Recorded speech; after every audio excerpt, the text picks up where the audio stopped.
Hi!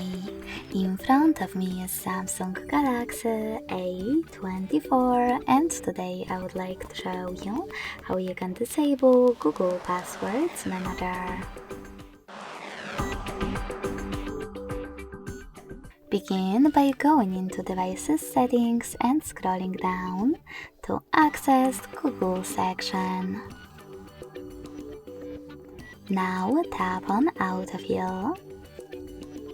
Autofill with Google, and this blue sweater next to Use Autofill with Google. So when I click, as you can see, the sweater turned gray. That means that Autofill is disabled. Thanks so much for watching. If you enjoyed this video, don't forget to leave a like, comment and subscribe. Bye!